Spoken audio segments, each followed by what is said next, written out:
Je suis issu de deux familles aux coutumes différentes. Une mère algérienne, musulmane, pratiquante, et un père gitan. Jamais une fille ne m'a attiré. Depuis mon plus jeune âge, j'ai toujours su que j'étais gai. Bien évidemment, je ne le criais pas sur tous les toits. Quand j'en ai parlé à ma mère, sa réponse a été « C'est haram, mais tu es pardonné, car tu es un bon gamin. » Puis à mes 12 ans, je suis tombé sous le charme d'un jeune homme de 17 ans. Nous sommes restés 3 ans ensemble.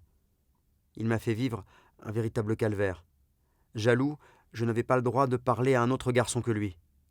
Il me frappait, il m'a fait prendre de la came jusqu'à devenir toxico. À mes 13 ans, j'ai appris que ma mère était atteinte d'un cancer du côlon.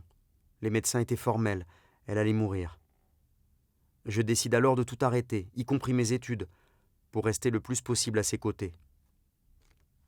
L'école étant obligatoire jusqu'à 16 ans, les assistantes sociales et les éducateurs s'en sont mêlés, et la justice m'a placé en famille d'accueil, puis en foyer.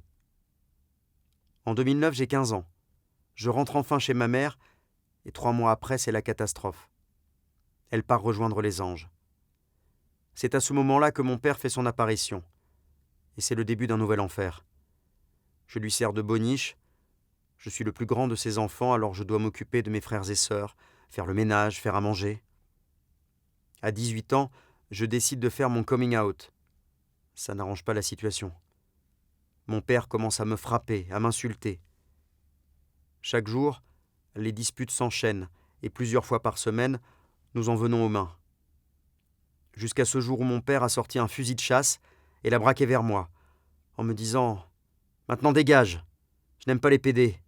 Les pédales n'ont pas leur place dans cette maison. » C'est à ce moment-là qu'une amie très proche m'a parlé du refuge.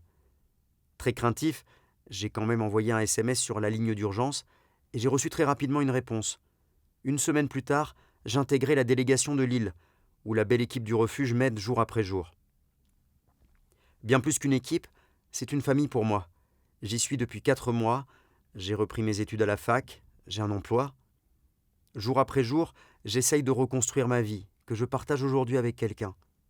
J'ai 20 ans, je n'ai plus aucun contact avec ma famille, et ce n'est pas plus mal. Un grand merci à toutes les personnes mobilisées pour nous venir en aide.